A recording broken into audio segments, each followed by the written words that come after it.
बात आज की चैनल के कार्यक्रम आर पार में मैं सुरेंद्र चतुर्वेदी आपका स्वागत करता हूं।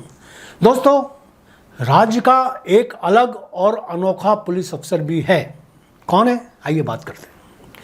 पुलिस का नाम सुनते ही अच्छे भले इंसान के रोंगटे खड़े हो जाते हैं। पुलिस यदि हिंदुस्तान की हो और दरवाजा खटखटा दे तो इंसान की रूह ही कांप जाती है। ऐसा मैं तब कह रहा हूं जब खुद पुलिस अधिकारी के घर पैदा हुआ हूं। किसी फिल्म में डायलॉग था कि हम अंग्रेजों के टाइम के जेलर हैं। मित्रों, पुलिस को लेकर लोगों के कुछ ऐसे ही ख्याल आते हैं, मगर आज जिस पुलिस अधिकारी को लेकर आपकी अदालत में पेश हूं वह जनता की जान से जुड़ा हुआ है। वर्दी पहनता है मगर उसकी वर्दी से इंसानी जज्बात और एहसासात की खुशबू महकती है। उसके विचार इंसानियत के हक में दिए जाने वाले बयान हैं। वह 24 घंटे अपनी रियाया के लिए हाजिर नाजिर रहता है। रात के 2 बजे भी कोई उसे फ़ोन कर दे तो वह नींद से जागकर न केवल फ़ोन उठाता है बल्कि फरियाद सुनकर उसकी मदद भी करता है।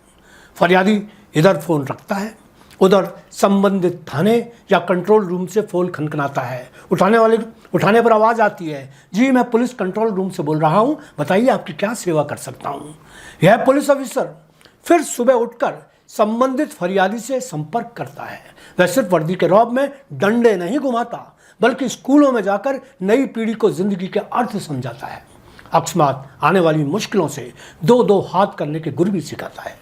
बेटियों को बचाने और पढ़ाने के उपदेश नहीं देता बल्कि उनको बचने के हुनर और पढ़ने के गुर भी सिखाता है। ऐसा कोई पुलिस वाला आपने देखा है? जी हाँ, आज मैं आपका परिचय ऐसे ही पुलिस अधिकारी से करवा रहा हूँ। अजमेर जिला पुलिस के मुखिया देवेंद्र बिश्नोई ऐसे ही पुलिस अधिकारी हैं। बिश्नोई पिछले दिनों से विभिन्न शिक्षण संस्थाओं में जाकर युवा पीढ़ी को मोबाइल युग में कैसे जीवंत रहा जाए बता रहे हैं। कैसे सोशल मीडिया के हमलों से बचाव किया जाए, कैसे सामाजिक उत्पीड़न और असामाजिक हमलों से दो हाथ किए जाएं बता रहे हैं। बिश्नोई राज्य के इकलौते ऐसे पुलिस अधिकारी हैं जो कानून की भाषा आम आदमी की जुबान में बोलते हैं। उनके सामाजिक सरोकार इतने गहरे हैं कि वह पुलिस का वजूद ही समाज को समर्पित कर चुके हैं। बिश्नोई जी को कल हमने अपने चैनल बात आज की पर जन जागरण के उनके अभियान पर बात करने के लिए बुलाया। उनसे वार्ता हुई तो उन्होंने अपनी संवेदनाओं को सिलसिलेवार इस शिद्दत से प्रस्तुत किया कि हमारे हजारों दर्शक उनके अभिवादन को नतमस्तक हो गए। मैंने उनसे 7 सवाल पूछे। क्या थे वे 7 सवाल? इस पर बात करने से पहले मैं आपसे बताना चाहूँगा कि उनका परिचय क्या है। देवेंद्र बिश्नोई हरियाणा हिसार के रहने वाले हैं। उनके पिता BSF में अधिकारी थे। कुशाग्र बुद्धि के बिश्नोई ने शैक्षिक रूप से तो वकालत की, मगर समय की नब्ज पर हाथ रखते हुए उन्होंने सरकारी सेवाओं में BSF के माध्यम से शुरुआत की। बेहद गुलाब नुमा फितरत के मालिक बिश्नोई बाद में पुलिस में आ गए और उन्होंने पुलिस में आकर इतने नवाचार किए कि उन्होंने पुलिस सिस्टम को ही अलग अंदाज में रच दिया। झुंझुनू और भरतपुर और गंगापुर में बतौर मुखिया कई वर्षों रहे। बीकानेर में उन्होंने स्त्री शिक्षा को आत्मरक्षा के ऐसे हुनर सिखाए कि आज वहाँ 100 से अधिक युवतियाँ जूडो कराटे के उच्चतम पायदान ब्लैक बेल्ट से सम्मानित हैं। बीकानेर की एक महिला जो मेरी जानकार है से मेरी बात हुई, उन्होंने बताया कि वह ब्लैक बेल्ट हैं। कैसे हुई? यह भी मज़ेदार वाक़या है। वह अपनी बच्ची को रोज़ स्कूल छोड़ने और लाने के लिए जाया करती थी। बाहर का माहौल ठीक नहीं था। अचानक स्कूल में देवेंद्र बिश्नोई जी से उनकी मुलाकात हुई। वह स्त्री सुरक्षा चक्र अभियान के तहत स्कूली छात्राओं को आत्मरक्षा की शिक्षा दिलवा रहे थे। उन्होंने अपनी बिटिया को जब कोर्स में भर्ती कराया तो स्वयं भी शिक्षा लेना शुरू कर दिया और नतीजा यह हुआ कि बिटिया और वह खुद आज ब्लैक बेल्ट हैं। 5-10 आदमियों से तो वह आज आराम से अपनी सुरक्षा कर सकती हैं। उन्होंने बताया कि एक बार तो उनकी बेटी ने चाकू की नोक पर किसी बच्ची के साथ हो रही वारदात से मुक्त करवाया। हमलावर को जमीन पर लटाकर मां दुर्गा की तरह पुलिस तक पहुंचाया। बिश्नोई साहब को बीकानेर की बच्चियां आज भी अपना आदर्श मानती हैं।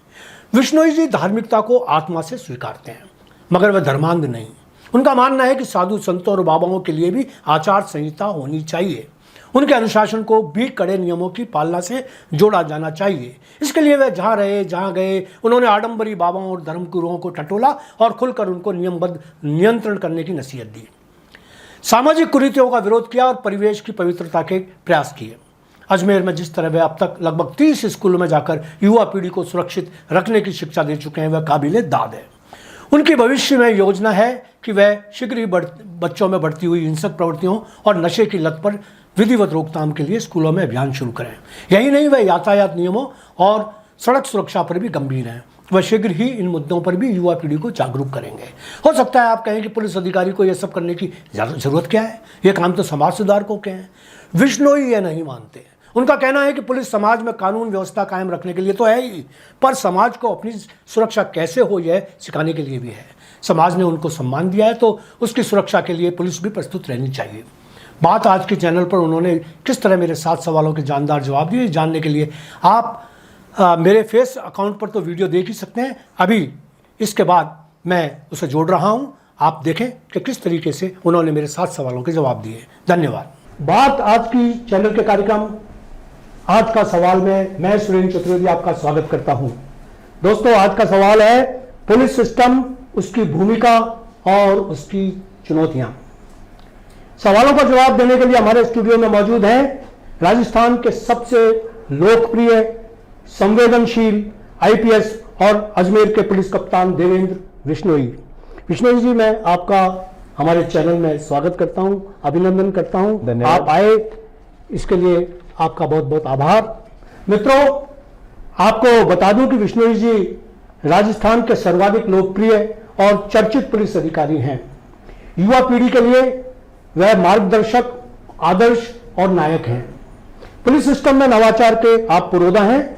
आपको मोटिवेशनल वीडियोस यूट्यूब पर लाखों युवा फॉलो करते हैं। आप मूलतः हरियाणा के रहने वाले हैं, हिसार के। आप LLB कर चुके हैं। आप पहले BSF में थे, SP बनने के बाद आप गंगापुर आए और भरतपुर में भी SP रह चुके हैं। इनकी पत्नी प्रोफेसर है और एक एकेडमी जिसका मैं नाम भूल रहा हूं, जामानी साहित्य अकेडमी, उनकी अध्यक्ष हैं। विश्नोई सर, मैं आपका दीवाना हूं। मेरी यह दीवानगी पुलिस में रहते हुए आपके नवाचार के प्रति है। मैं एक पुलिस अधिकारी का पुत्र हूं और मैंने क्योंकि एक पुस्तक मानव व्यवहार और पुलिस लिखी है, इसलिए पुलिस को मैं बहुत अच्छी तरह से समझता हूं। तो ऐसे पुलिस वाले जो मेरी नजरों के अंदर आदर्श होते हैं, वो सिर्फ देवेंद्र विश्नोई जैसे अफसर ही हो सकते हैं।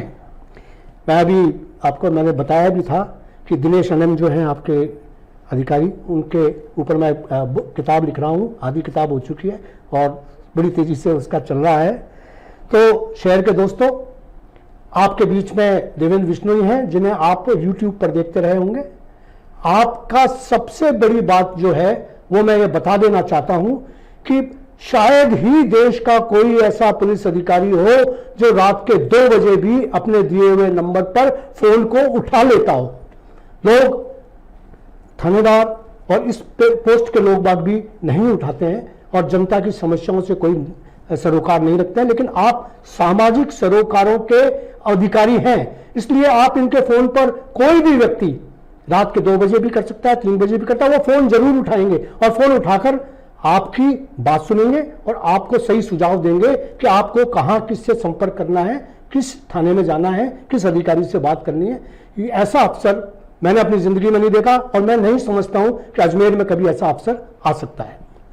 तो दोस्तों, संवेदनाओं की जब बात हो रही है तो हम मूल विषय पर आते हैं। सबसे पहला मेरा सवाल आपसे यह है विश्नोई जी कि बदलते सामाजिक परिवेश में पुलिस की भूमिका क्या होनी चाहिए? देखिए, पुलिस जो अंग्रेजों के ज़माने में रियल फॉर्म में आई थी जी, कहीं ना कहीं एक रिप्रेशन का टूल थी। उनको अपनी सरकार, अपनी सत्ता बरकरार रखनी थी, इसलिए उन्होंने पुलिस को बनाया, कानून बनाए। लेकिन मुझे ताजुब होता है कि आज उन्हीं देशों की पुलिस, जिसको बॉबी बोलते हैं, फ्रेंडली बोलते हैं, मित्र बोलते हैं, तो फिर हमारे देश की पुलिस अलग क्यों है? जी, हम इसी समाज से आए हैं, इसी समाज के लिए हैं, कानून के रक्षक हैं, कानून की पालना करवानी है जी। तो मेरा यह मानना है कि समाज में आप घुल मिलकर जी, जैसे दूध में मिश्री घुलती है जी, अपना ज़्यादा अच्छा प्रभाव दे सकते हैं, ज़्यादा अच्छी तरह से सामाजिक सरोकार को निभाते हुए जनता को मोटिवेट करके यदि कोई काम होता है तो वो ज़्यादा बढ़िया होगा, जनता जागरूक होगी तो पुलिस का काम आसान होगा जी।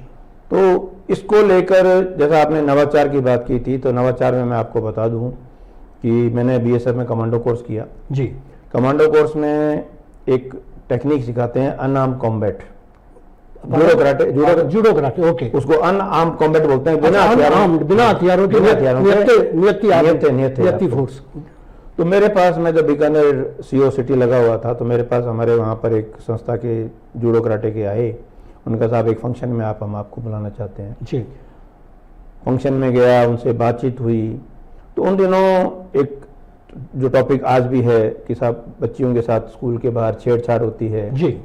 और मेरा ये मानना है कि आज एकांकी युग में जॉइंट फैमिली नहीं रही, तो बच्चियों को अपने घर के सारे काम भी करने पड़ते हैं, पढ़ाई भी करनी पड़ती है, तो कहीं ना कहीं अकेले भी आना जाना पड़ता है जी। तो क्यों ना बच्चियों को आत्मरक्षा में निर्भर बनाया जाए। जी। तो ये महिला सुरक्षा चक्र के नाम से मैंने एक कैप्सूल कोर्स उनके साथ मिलकर जी पुलिस प्रशासन के सहयोग से शुरू किया सन 2001 में। 2001 में, हाँ जी। और आपको जानकर मुझे भी खुशी होती है कि आज 100 से ऊपर ज़्यादा बच्चियां ब्लैक बेल्ट हैं। वाह। और अब चूंकि उसको SFI sports federation of India से मान्यता मिल गई है, जी। तो जो बच्चियां गोल्ड मेडल जीतेंगी उनको नेशनल लेवल में, तो उनको आगे और बेनिफिट भी मिलेंगे जी। एजुकेशन में मिलेंगे, जॉब में भी मिलेंगे जी। और तमाम स्कूल्स में, कॉलेजेस में लड़कियों के हमने 15 दिन का कैंप चलाकर, तो मैं कहीं ना कहीं ये चीज़ शुरुआती तौर पर मेरे जहन में आई और इसको लेकर आए। बाद में इसको समय के साथ साथ समझते हुए फिर सरकारों ने उसको सिलेबस में शामिल किया और आज ये करिकुलम का पार्ट बन चुका है। इसमें एक चीज़ मैं बीच में आपको रोकूंगा, हालांकि वो सवाल मेरा जारी रहेगा, लेकिन मैं आपको बीच में इसलिए रोकना चाहूँगा कि क्या अभिभावकों को अपनी बच्चों के प्रति जागरूक होके उनको रक्षात्मक, ये जो आपने बताया कि कराटे, जूडो, ये सब सिखानी चाहिए या इसके लिए प्रेरित करना चाहिए? नहीं, बिल्कुल करना चाहिए, क्योंकि बच्ची में कॉन्फिडेंस आता है और वो ऐसी अनटोवर्ड सिचुएशन में अपने आप को संभाल सकती है, बचा सकती है जी। आपको जानकर ताजुब होगा कि एक बच्ची के साथ उसकी माँ आती थी, वो इतनी प्रभावित हुई कि वो खुद ब्लैक बेल्ट है आज की तारीख में। वाह, क्या बात है। वाह। तो ये चीजें हमने देखी हैं और वो परिवर्तन हमने देखा है जी। तो आज कूडो के नाम से वो संस्था है और बीकानेर में मैं उसका जो है, उन्होंने मुझे अपनी स्वेच्छा से जिलाध्यक्ष बनाया हुआ है। अच्छा। तो अच्छा काम कर रही है जी। और उनको जब भी मेरे को मौका मिलता है उनके लिए मैं मोटिवेशन जो है, साथ सपोर्ट मेरा रहता है उनके लिए रहता है। अब आप अजमेर के लिए कुछ करने जा रहे हैं। अजमेर में इस तरीके की लड़कियों को, जैसे आप स्कूलों में जा रहे हैं, गर्ल्स स्कूलों में जाते हैं, वहाँ उनको मोटिवेशनल टॉक्स देते हैं, टॉक शो होते हैं आपके, बहुत अच्छा आप उनको प्रेरित करते हैं, प्रेरणा देते हैं। क्या अजमेर के लिए भी आप इस तरीके की कोई नवाचार की बात सोच रहे हैं? देख रहा हूँ मैं, यहाँ पे भी इसकी तलाश रहा हूँ कि इस तरह की कोई संस्था जो जूडो कराटे की है जी, वो आए और इसको पहल करे जी। और जो छुट्टियों में या जो बीच में जो पीरियड ऐसा आता है जिसमें एग्जाम्स नहीं होते, नॉर्मल पढ़ाई होती है, तो स्कूल्स और कॉलेजेस यदि इसको एक ग्रुप बना के इसको भी इम्प्लीमेंट करने की मेरी मंशा है जी। बाकी वर्तमान में जो एक, जैसा आपने बताया, चुनौती सोशल मीडिया के दुरुपयोग की जी, या इसको हम कह सकते हैं अत्यधिक यूज़ की, उससे बच्चों को मैंने देखा है घर में भी, क्यों मेरे बच्चे रहे हैं, तो सोशल मीडिया कहीं ना कहीं प्रभावित करता है। सोशल मीडिया प्रभावित कर रहा है। उससे पहले मैं आपसे एक सवाल पूछना चाहूँगा, वो ये कि मोबाइल कितना प्रभावित कर रहा है? सोशल मीडिया तो करेगा वो जब मोबाइल आदमी गो थ्रू हो जाएगा। छोटे छोटे बच्चे, 5-5, 6-6 साल के बच्चे इतना अच्छा मोबाइल ड्राइव करते हैं। तो आप ये बताइए कि ये जो हमारे संस्कार मोबाइल से हमारे जुड़ रहे हैं, फिर अपन सोशल मीडिया पर मोबाइल से जुड़ना, क्या ये शाप है या अभिशाप है, ये वरदान है? देखिए, आज का युग टेक्नोलॉजी का युग है। मैं ये नहीं कहूँगा कि बिल्कुल हम आदि काल में चले जाएं जी। ये समय की टेक्नोलॉजी, ये समय की मांग है, लेकिन मोबाइल के इस्तेमाल से जो नुकसान हो रहा है जी, अत्यधिक यूज से जी, एक तो हम सीडेंटरी हो गए जी, हम बैठे रहते हैं, चाहे अपने सोफा चेयर में बैठे हों या बेड में बैठे हों, तो हमारा मूवमेंट कम हो गया, हम सीडेंटरी हो गए, ऑफ कोर्स, बॉडी की एक्टिविटी खत्म हो गई, नो डाउट। दूसरा, हमारा पोस्चर बिगड़ने लग गया। बिल्कुल, आप मोबाइल लेके यूं बैठे रहते हो तो आपका ये पोर्शन, और तीसरा आपकी आईसाइट पे जो असर पड़ने लग गया जी, क्योंकि कितना भी आप फिल्टर लगा लो, कितना भी आप स्क्रीन लगा लो, वो कहीं ना कहीं जो लाइट है वो रात के वक्त अकेले अंधेरे में आंखों पे चुभती है और कहीं ना कहीं आंखों। और चौथा जो नुकसान हुआ है वो ये कि हमारा स्लीप पैटर्न बिगड़ गया है जी, क्योंकि रात को हमें समय का ध्यान नहीं रहता, हम रात को 2-2, 3-3 बजे तक मोबाइल पे अनायास लगे रहते हैं। तो जो आदमी 10, 11 बजे, 12 बजे सो जाना चाहिए और रात के 2, 3 बजे तक नहीं सोता, और सुबह उसको क्योंकि अपने काम से जल्दी उठना होता है, स्कूल के लिए जल्दी उठना होता है, तो कहीं ना कहीं हमारा स्लीप पैटर्न भी बिगड़ रहा है, तो जिससे हमारे शरीर में जो बदलाव आ रहे हैं, विकार आ रहे हैं, वो नुकसानदायक है। वो नुकसानदायक है। मैं एक चीज़ और कहना चाहता हूँ विष्णु जी, शायद आप मेरी बात से भी सहमत होंगे और आप चाहेंगे कि इस पर भी कुछ प्रकाश डालें। मैं चाहूँगा आप चाहें प्रकाश डालें। रिश्ते दरक रहे हैं। हाँ जी।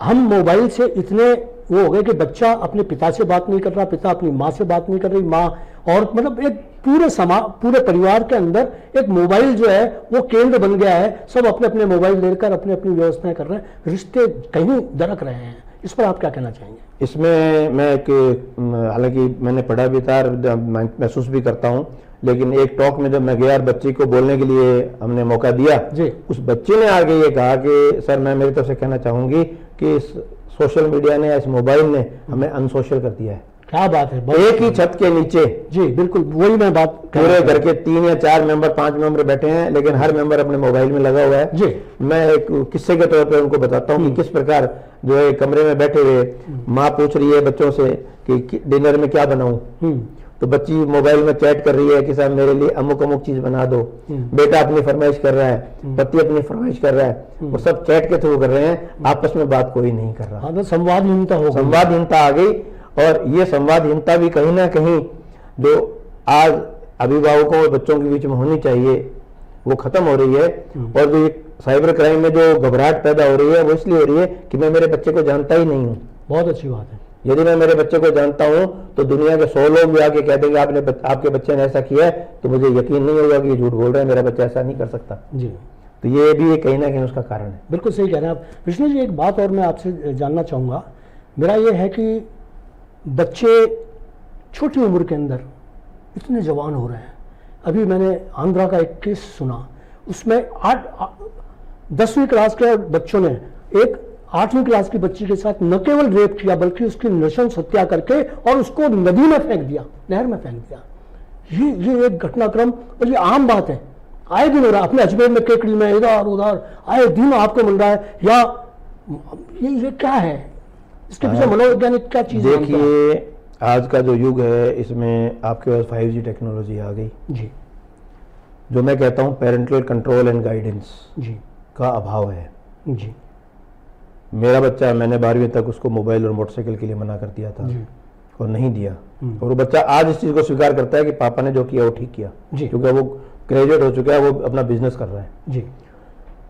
बेटी को भी मैंने लैपटॉप टैब दिलवाया, उसकी समय की मांग थी, बेटे ने कहा कि इसको जो है अहीनता आ जाएगी मेरे पास, लेकिन टैब भी दिलवाया तो वो बिना सिम का दिलवाया ताकि घर में नेटवर्क है तो उस पर कम से कम पेरेंटल कंट्रोल एंड गाइडेंस रह सके जी।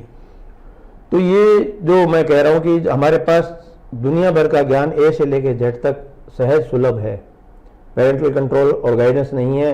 उसमें जो हमारे सॉफ्टवेयर में जो चाइल्ड प्राइवेसी का, चाइल्ड प्रोटेक्शन का जो एक्टिवेटेड नहीं है, तो क्या होता है कि बच्चे को समय से पहले चीजों का पता लग रहा है। बहुत सही बात। जो चीजें अपनी उम्र में एक रूटीन में स्वाभाविक तौर पर पता लगती थी, आज उसको रील्स और इनके माध्यम से उसको जो है ये फुहड़पना या ये हिंसा या ये इस तरह का जो है व्यभिचार, ये उसको नेट के थ्रू, रील्स के थ्रू वो देख रहा है। तो कोमल मन है, उसके मन, उसको अच्छे बुरे का पता नहीं है, वो ये देखता है कि ये हो रहा है तो ये होता होगा। अभी कल परसों एक न्यूज़ थी जिसमें उन्होंने कहा साहब हमने ये क्राइम पैटर्न सोशल मीडिया से सीखा। हाँ, वो कहते हैं ना चैन से जागना है तो चैन से सोना है तो जाग जाइए। तो वो आप कोई चीज को दिखा रहे हो। देखिए मैं सामाजिक प्राणी हूँ जी, और मेरा ये मानना है कि अपने युग, अपने टाइम में धर्मयुग, कादम्बिनी, हिंदुस्तान टाइम्स, ये तरह की दिनमान सब आते थे बिल्कुल। लेकिन जब से सत्य कथाएं और मनोहर कहानियों का युग शुरू हुआ है तब से ये गिरावट शुरू हुई है। बहुत सही कह रहे हैं, बहुत सही कह रहे हैं। और उसी के बाद जैसा आदमी लिटरेचर पढ़ेगा वैसा माहौल बनेगा, वैसा समाज बनेगा। तो अच्छा लिटरेचर अच्छे साहित्य, अच्छे समाज का निर्माण करता है, और जितना उसमें गिरावट आएगी उतनी हमारे विचारों में और व्यवहार में गिरावट आएगी। जी, एक व्यवहारिक बात मैं आपसे जानना चाहूँगा कि क्या ऐसा हो सकता है कि हम जैसे हमारी बच्चियाँ हैं, हमारे बच्चे हैं, उनके मोबाइल चेक करें और उसमें ऐसे जो डाल रखे हैं, जैसे क्या कहेंगे आप, उसमें जैसे इंस्टाग्राम है या पढ़ाई के जो डले हुए हैं वहाँ तक तो डले, उसके अलावा जो डालते हैं और जिसके अंदर मतलब अनावश्यक रूप से जो चीज़ें होती हैं, आपत्तिजनक चीज़ें होती हैं, उनको चेक करें और उन पर लगाम लगाएं, उनको कसें। ऐसा माँ बापों को करना चाहिए या नहीं करना चाहिए? देखिए, ये डिपेंड करता है man to man, family to family. Okay मेरा ये मानना है कि आजकल के बच्चे समझदार हैं जी। उसकी अपनी एक निजता है जी उसका भी सम्मान होना चाहिए, जी लेकिन आपका बच्चे से आत्मीय संवाद होना चाहिए जी। आपका बच्चा अपने आप से इतना फ्री हो कि वो अपनी बात को छुपाए नहीं, आपसे हर बात शेयर करे और उसको अच्छे बुरे का, सही गलत का, लीगल इलीगल का उसको ज्ञान होना चाहिए, उसको बताया जाए। तो मैं मानता हूं कि बच्चा बहुत कुछ, अगर आपको अपना आइडियल मानता है, आदर्श मानता है, क्योंकि नेचुरली बच्चे के लिए उसके माँ बाप आदर्श होते हैं। हाँ बिल्कुल होते हैं, लेकिन बच्चे ये नहीं देखते कि अध्यापक क्या, अपने अभिभावक क्या कहते हैं। बच्चे ये देखते हैं अभिभावक क्या करते हैं। अब उनका जो करना है वो देखने के बाद में बच्चों को, मुझे नहीं लगता कि आजकल के अभिभावक इतने अलर्ट होते हैं कि वो अपने बच्चों के साथ में वो व्यवहार करें जो वो दिखाना चाहते हैं या जो सिखाना चाहते हैं। ऐसा व्यवहार आपको विद एग्जाम्पल लीड करना पड़ता है। जी जी। तो ये चीज़ें कुछ ऐसी हैं जो आपके जो डे टू डे लाइफ में है, बहुत कुछ चीज़ें आपको अपना आचरण बहुत संयमित रखना पड़ता है बच्चों के सामने, बहुत अपने आप को एक प्रैक्टिकल वे में आपको रखना पड़ेगा, बिल्कुल, ताकि बच्चा आपको ही देख के सीखता है। जी जी। तो घर का माहौल ही बच्चे को जो है उसके संस्कार का निर्माण करता है जी। और जो बच्चे की जो एक पर्सनैलिटी है उसका डेवलपमेंट में कहीं ना कहीं परिवार का बहुत रोल है। बहुत रोल है। साइबर क्राइम पर मैं आपसे थोड़ी तफसील से बात कर, क्योंकि आप मैंने ये महसूस किया कि आप साइबर क्राइम के एक बारीकियों को इतने अच्छी तरीके से समझते हो और समझाते हो। बच्चों के अंदर जिस तरीके से स्कूलों के अंदर माहौल आपने पैदा किया है अभी, और जितने बच्चे मुझसे मिले हैं और वो जो बता रहे हैं वो कह रहे हैं कि ड्रास्टिंग है। वो मुझसे कहते थे अंकल उनको बुलाओ ना आप अपने चैनल पर। मैंने कहा चैनल पर जिस दिन आना होगा आएंगे, तो आप साइबर क्राइम पर आप बात कीजिए। देखिए, साइबर क्राइम से पहले जो मैं मेन बात स्कूल और कॉलेजेस में देता हूँ जी, वो बच्चे को ये बताना जरूरी है कि भी आपके लिए जरूरी क्या है। जी, आपके लिए एजुकेशन जरूरी है, आपका करियर जरूरी है।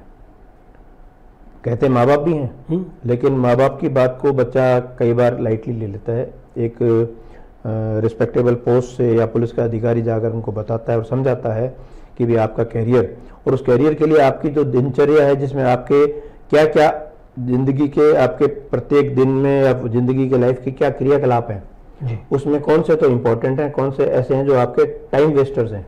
जी, तो टाइम वेस्टर्स में जब उसको समझ में आ जाता है कि ये चीज़ें चाहे रसगुल्ला 1 खाओ चाहे 10 खाओ, स्वाद वही रहना है। जी, रील आप देखो चाहे 10 देखो, वो आपका कहीं ना कहीं समय बर्बाद हो रहा है। जी। बच्चे को जब ये चीज़ रियलाइज हो जाती है तो वो उस चीज़ को अपने स्टडीज पे फोकस करेगा। जी, सेकंड चीज, क्योंकि ये सब सोशल मीडिया ऑनलाइन है, थ्रू इंटरनेट है, जी, तो इंटरनेट के माध्यम से जो जितना आप नेट पे रहोगे या जितना उस पर आप अपने आप को एक्सपोज करोगे उतना आपका खतरा बढ़ जाता है। एक एग्जाम्पल के तौर पे मैं समझाता हूँ, बिल्कुल, कि जैसे एक चिड़िया है जी। वो अपने घोंसले में महफूज है, बारिश आए, तूफान आए, ओले गिरे, बाज से, जी, बर्ड्स ऑफ प्रे से, शिकारी से, जैसे वो घोंसले से बाहर निकलती है खतरे शुरू हो जाते खतरे उस पर शुरू हो जाते हैं उसके। बिल्कुल। इसी प्रकार आपका ये, क्योंकि मोबाइल नेट हवा में है, जैसे आप हवा में जाते हो कहीं भी कैच किए जा सकते हो। बिल्कुल बिल्कुल। तो ये उसको समझाना जरूरी है कि, और आपने कोई भी डिजिटल चीज भेज दी, बच्चों के लिए बहुत जरूरी समझना कि डिजिटल फुटप्रिंट बहुत जरूरी है समझना, कि डिलीट कुछ ही नहीं होता।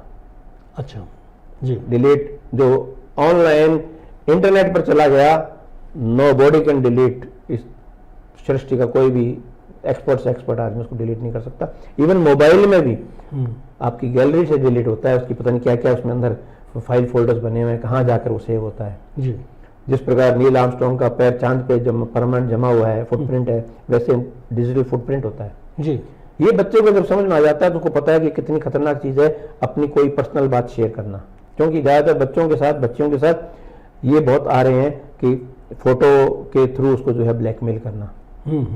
तो ये इनिशियल स्टेज में इनके साथ यही हो रहा है। बिल्कुल सही कह रहे हैं आप। तो उसको दूसरा मैं एक एग्जांपल से देता हूँ कि जिस प्रकार लक्ष्मण रेखा सीता जी के बाहर खींची थी, वो आपको भी खींचनी पड़ेगी। खींचनी पड़ेगी। यहाँ लक्ष्मण नहीं आएगा खींचने के लिए। अब आपको खुद को ही खींचनी पड़ेगी।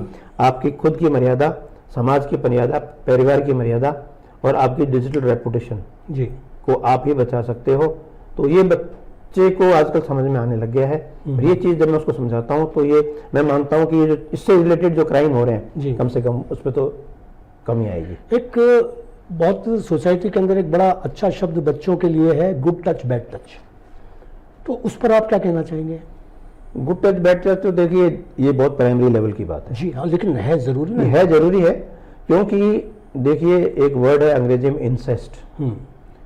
इंसेस्ट का मतलब ये है कि बच्चे के साथ जरूरी नहीं है कोई बाहर का आदमी ही गलत हरकत करे, परिवार का आपका क्लोज रिलेटिव भी कहीं ना कहीं गलत हरकत कर सकता है। बिल्कुल बिल्कुल। इसलिए उस बच्चे को ये पता होना चाहिए कि सामने वाले की नीयत क्या है, और नियत उसको गुड टच बैड टच का पता होने के बाद ही पता लगेगी। हाँ, और नियत पढ़ना सीख गए अगर बच्चे शुरू में इनिशियली, तो वो बाद में नाखूनों से बच पाएंगे। नहीं, वो ये है कि वो यदि उसको समझ आता है तो वो फिर तुरंत अपने मदर से बच्चा शेयर कर लेता है, या अपने जैसे अभिभावक से, अपने भाई से, अपने क्लोज दोस्त से कि मेरे साथ अमुक ने ये टच किया। तो क्या कहीं ना कहीं उसकी अभिव्यक्ति, उसके अंदर दबूपना नहीं रहेगा, वो कंफ्यूज नहीं होगा, वो डरेगा नहीं कि मैं ये बताऊं तो पता नहीं पेरेंट्स बुरा मान जाएंगे। तो अवेयर हो गया तो वो इस चीज के बारे में जाहिर करेगा। बहुत अच्छी बात कही आपने। अब मुझे आप ये साइबर क्राइम जो हो रहे हैं ना, ये वो वाले आर्थिक क्राइम के बारे में बताएं कि किस तरीके से होता है और कैसे रोका जा सकता है, रोका भी जा सकता है या नहीं रोका, या बचा तो जा सकता है। देखिए साइबर क्राइम के बारे में तो मेरा एक्सपोजर, क्योंकि मैं जब भरतपुर एसपी रहा 2021 में, तो जामतारा का आपने नाम सुना ही है जी। जामतारा की तर्ज पर जो मेवात बेल्ट है, चाहे वो भरतपुर की हो, चाहे वो अलवर की हो, चाहे वो हरियाणा वाली हो, कुछ इस तरह के काम वहाँ पर शुरू हुए जी। और उसमें हमने समय समय पर बहुत डिमांड उठाई कि बल्क में सिम्स परचेज होके आसाम और बंगाल से वहाँ आती थी जी, वो रोमिंग में चलती हैं। तो हमारा ये कहना था सेंट्रल अथॉरिटीज़ को कि भाई आपके लिमिटेड 10 या 15 टावर तो हैं, 50 टावर होंगे जिन पर ये रोमिंग में चल रही हैं। जब रोमिंग में वहाँ कोई चीज़ आकर एक्टिवेट होती है, इतनी सिम्स का एक साथ रोमिंग में चलना संदेह उत्पन्न करना चाहिए। बहुत सही। तो क्यों नहीं उन सिम्स को एक बार कहीं ना कहीं केसीआई या वेरिफिकेशन करवा कर, तो यदि वो होता हो तो वो सिम ऑटोमेटिक ब्लॉक हो जाएगी जी। और उन्हें सिम्स के, क्योंकि क्राइम करने वाला आदमी कभी भी नॉन आइडेंटिटी के साथ क्राइम नहीं कर सकता। बिल्कुल। छोटा सा एग्जांपल मैं आपको देता हूं कि आप पिक्चर देख रहे हैं, पिक्चर हॉल में लाइट चली जाती है, आपकी बगल में एक सभ्य आदमी बैठा हुआ है लेकिन अंधेरे में पता नहीं, वो भी सीटी मार देता है जैसे ही लाइट आती है वो बिल्कुल सीधा बैठ जाता है। तो मतलब ये है कि अननोन आइडेंटिटी के साथ आदमी क्राइम करता है। आज सीसीटीवी कैमरा लग रहे हैं शहर में जी। क्यों? क्योंकि आपकी आइडेंटिटी पकड़ में आ सकती है, इसलिए आदमी घबराता है। Somebody is watching you. जहां अननोन की फीलिंग आएगी, साइबर क्राइम में यही है कि nobody is knowing them, nobody can find them, क्योंकि सिम कहीं की है, चल कहीं रही है, किसी और के पास चल रही है। तो फिर नेटवर्क सिस्टम में कितना कॉम्प्लिकेटेड सिस्टम है कि इसमें उसके अंदर घुसना और उसको ढूंढ के लाना भी काफी टाइम लगता है जी। तो ये जो फाइनेंशियल जो क्राइम है, इसके लिए पहले तो हम अपने आप को ही देखें जी कि वजह क्या है। वजह एक तो अज्ञानता, कि we are ignorant about the schemes, ignorant about our instrument. हमारा जो इंस्ट्रूमेंट हमारे पास है जी, इसके बारे में हम इग्नोरेंट हैं। और हमारे जो फाइनेंशियल ट्रांजैक्शंस हैं उनके कैसे ऑपरेट होते हैं उनके बारे में इग्नोरेंट है जी। हमने जो सेफ्टी फीचर्स रखने होते हैं वो हमने रखे नहीं है। बिल्कुल। जो 2 फैक्टर ऑथेंटिकेशन बोलते हैं जो, वो हमने लिए नहीं। तो कहीं ना कहीं वो जो उसका फायदा उस सामने वाला उठाता है जी। और सेकंड जो कारण है वो लालच। ये सबसे बड़ा कारण है, क्योंकि मुफ्त में कुछ भी नहीं मिलता। There are no free lunches. मैं तो यहां तक कहता हूं देसी भाषा में कि बेटा भी बाप को कमा के नहीं देता। सही बात है। तो दूसरा तो आपके क्या लगता है जो आपको कमा के देगा। तो इसलिए आप ये मानिए कि भाई आपने कोई चीज ऑर्डर नहीं की या कोई चीज आपकी है नहीं, उसके लिए सामने वाला आपको धमका रहा है, तो आप उसके प्रेशर में क्यों आ रहे हो जी जी। अभी तो ये डिजिटल अरेस्ट वाला चल रहा है। हाँ, डिजिटल अरेस्ट पार्सल वाले बताऊं मैं आपको कि मेरे टाइम में झुंझुनू जब मैं एसपी था तो एक मामला हुआ, एक एस्टीम्ड यूनिवर्सिटी के एक प्रोफेसर थी, उनके साथ कि साहब आपका एक पार्सल आया है जी। फिर थोड़ी देर में आया कि साहब हम पार्सल को स्कैन कर रहे हैं और इस पार्सल में जो है कॉन्ट्राबैंड है। तो भी आपके मन में आना चाहिए कि जब मैंने पार्सल ऑर्डर किया ही नहीं और XYZ किसी अननोन ने मुझे पार्सल भेजा है तो मैं उसका लालच क्यों करूं। बहुत अच्छी बात है। और सामने वाला आदमी फिर आपको जो है स्काइप डाउनलोड करवा रहा है, स्काइप डाउनलोड करके she was digitally arrested for 3 days। 3 days लोग 3-3 महीने तक डिजिटल अरेस्ट रहते हैं। उसमें अरेस्ट होने के बाद उसके अकाउंट में पूरी सैलरी उसकी, एक प्रोफेसर की कितनी सैलरी हो सकती है आप कल्पना करिए। उसके फादर की जो है फैमिली पेंशन, जो इकलौती वारिस थी तो सारी पेंशन इसके खाते में, एंड बैंक से लोन दिलवाकर 80-90 लाख रुपए का ऑल मनी वाज साइफन्ड आउट। तो ये कहीं ना कहीं हमें अननोन कॉल्स को, अननोन गिफ्ट्स को, अननोन जो इस तरह के ऑफर हैं उनको हमें नो कहना आना चाहिए कि भी सॉरी मैंने कोई गिफ्ट नहीं किया और आपका पार्सल है तो आप रखिए, मुझे नहीं चाहिए जी। तो ये आपकी लॉटरी स्कीम है, आपका नंबर मोबाइल का साहब लॉटरी में निकल गया या आपका नाम लॉटरी में निकल गया। हाँ। कौन सी लॉटरी, किसकी लॉटरी? हमने तो कहीं टिकट ही नहीं खरीदी थी। मेरे एक जो नॉन के पास आया था तो उसने कहा अभी कितना खर्चा लगेगा, उसने कहा 35,000 लगेगा, उसने कहा हिडन कॉस्ट भी होंगे 50,000 रख ले और 50,000 तेरे को इनाम के दिए, बाकी बचे हुए खाता डाल दे। तो मतलब वो कहता है ऐसे थोड़ा होता है, मतलब तू कहता है वैसे थोड़ा हो जाएगा। भाई आप ले रहे हो बिना दिए कुछ, सामने वाले आदमी की आइडेंटिटी कुछ पता नहीं है और आप उसके कहे अनुसार आप जो है उसके TDS भी कटेगा और फलाना भी कटेगा। जो चीज हवा में है इसका पता ही नहीं है, उस चीज को आप अपनी मान कैसे रहे हो? बहुत अच्छी बात। तो ये लालच है कहीं ना कहीं जो हमें ये काम करने को प्रेरित करता है, मजबूर करता है। बिल्कुल सही बात है। अब मेरा लास्ट सवाल आपसे है, पुलिस और समाज की भूमिका क्या होनी चाहिए, पुलिस की भूमिका क्या होनी चाहिए? एक विश्नोई की नज़र से मैं जानना चाहूँगा, बाकी किसी पुलिस अधिकारी से मैं ये सवाल नहीं पूछना चाहता था, मैं विश्नोई सर से ये सवाल पूछ रहा हूँ कि आप जनता से क्या अपेक्षाएं करते हैं और जनता आपसे क्या अपेक्षाएं करती है? आप किस तरीके से तालमेल बैठाते आए हैं और बैठाएंगे? देखिए, हमारे गुरुजी का एक मूल वाक्य है, सहज योगी शून्य में वास जी। सहज भाव से जीना चाहिए, सिंप्लिसिटी के साथ रहना चाहिए जी। और मैं तो ये कहता हूँ कि आज पेरेंट्स का उनकी मेहनत है, उनका तप है या ऊपर वाले का आशीर्वाद है कि आज इस मुकाम पर आकर ये सेवा करने का मौका मिला है जी। तो मैं पुलिस अधिकारियों से 2-3 चीज़ें मेरी बेसिक्स में कहा करता हूँ जी कि be a good human being, अच्छे इंसान बनिए, पुलिस ऑफिसर तो अपने आप अच्छे हो जाओगे। बहुत अच्छी बात। दूसरा, आपको दुआ मिले ना मिले ऐसा काम मत करना किसी की बददुआ मिल जाए। क्या बात है। और तीसरा, व्यवहार की शिकायत नहीं आनी चाहिए, क्योंकि आज हम दुर्व्यवहार किससे करें? हमारे आदमी हैं, हम उसी समाज से आए हुए हैं। तो be polite but firm in your actions, व्यवहार में नरमी, काम में जो काम तो जो लीगली होना वो होना है। बिल्कुल बिल्कुल। ये कुछ बेसिक्स हैं, यदि आप फॉलो करते हैं तो आम आदमी एक उम्मीद के साथ आपके पास आ रहा है जी। उसको कोई न कोई प्रताड़ित कर रहा है, तब उसके मन में एक विचार आता है कि मैं थाने जा रहा हूँ और थाने जाते हुए मुझे न्याय मिलेगा।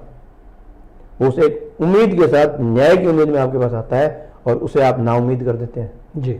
एटलीस्ट उसको सुन लीजिए, बहुत सुनने मात्र से यादा बोझ तो उसका उसी में हल्का हो जाएगा जी। और दूसरा, जब आप सुनेंगे तो आपको ये पता लगेगा, आप उसके जूते में खड़े हो जाइए जी। The bearer knows where the shoe pinches, बिल्कुल उसको जूता कहाँ चुभ रहा है, आप उसकी चुभन को महसूस करिए तो निदान अपने आप आपके मन में आ जाएगा, निदान भी हो जाएगा तो सेटिस्फाइड हो जाएगा जी। तो stitch in time saves nine, यदि आप उसको सुन लेते हैं, समय रहते हुए उस समस्या का मौके पे जाके समाधान कर देते हैं जी, तो वो मुकदमा दर्ज होने से बचेगा। तो आपका अनावश्यक बाद का काम अपने आप हल्का हो जाएगा। और समाज का, देखो समाज का मैं ये कहता हूं कि समाज पढ़ा लिखा हो जी, जागरूक हो जी। होता क्या है कि हम भी कहीं ना कहीं डबल स्टैंडर्ड से ग्रसित हो जाते हैं जी। मैंने मुकदमा दर्ज कराया तो सामने वाले को फांसी हो जाए और मेरे पे मुकदमा दर्ज हो जाए, साहब जैसे तैसे करके मेरा मामला राजीनामा करवा दो। तो ये एक भावना जो है ना थोड़ी सी कहीं ना कहीं है, लेकिन फिर भी मेरा ये मानना है कि समाज यदि जागरूक होता है तो हम समाज से ही निकले हैं। जी, समाज सभ्य होगा, समाज डिसिप्लिन होगा, समाज अलर्ट होगा, जागरूक होगा, तो हमसे एक्सपेक्ट भी उसी हिसाब से करेगा जी, तो हम भी उसी के अकॉर्डिंग एक्ट करेंगे। बहुत सही बात। और हमारी गलती है, उस गलती को वो स्वीकार ना करे। हम्म, तो धीरे धीरे टाइम लगता है, लेकिन सुधार समाज चाहेगा तो सिस्टम तो सुधर जाता है। सुधर जाता है। बहुत अच्छी बात, इच्छा शक्ति होनी चाहिए। हाँ, बिल्कुल। इच्छा शक्ति होनी चाहिए।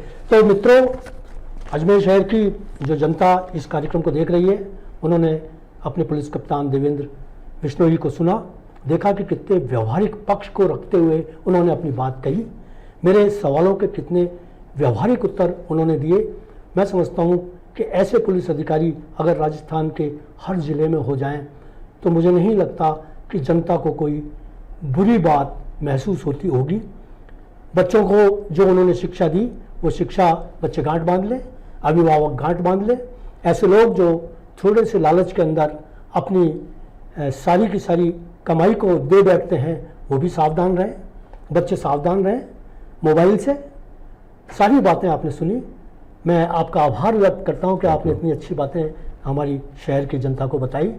आप आए, आपका आभार। आप आते रहें और मैं जिस विषय पर कहूँ उस विषय पर जरूर बोलें। नहीं, बिल्कुल बिल्कुल। बहुत मेरा धन्यवाद। सौभाग्य है कि आपके माध्यम से मैं इतने लोगों तक पहुंच पा रहा हूं। जी देखिए, हर एक आदमी तक व्यक्तिगत तौर पे पहुंचना बहुत मुश्किल है जी और हर व्यक्तिगत समझाना बहुत मुश्किल है। जी लेकिन मैं ये मानता हूं कि कुछ बातें यदि इस प्लेटफॉर्म पे बैठकर आपसे डिस्कस की जाएं, जी शेयर की जाएं, तो जरूर इसका प्रभाव आता है और आम आदमी इन चीज़ों के प्रति जागरूक होगा तो हमारे अपराधों में कमी आएगी। तो वो हमारे को उल्टा बेनिफिट ही है कि हमारा वर्कलोड कम होगा। बिल्कुल। तो मैं ये मानता हूं कि आपके माध्यम से यदि मैं मेरे काम को और वर्कलोड को मैं घटा सकूं, मेरे मैन फोर्स को जो है और इस बहाने रिलीफ मिलेगा ताकि वो और सोशल वर्क और अच्छा प्रोडक्टिव वर्क कर सकें जी, तो वो ज़्यादा और उचित रहेगा। बिल्कुल। तो मित्रों, आज इतना ही। अगली बार फिर मुलाकात होगी किसी नई शख्सियत और नए सवाल के साथ। धन्यवाद।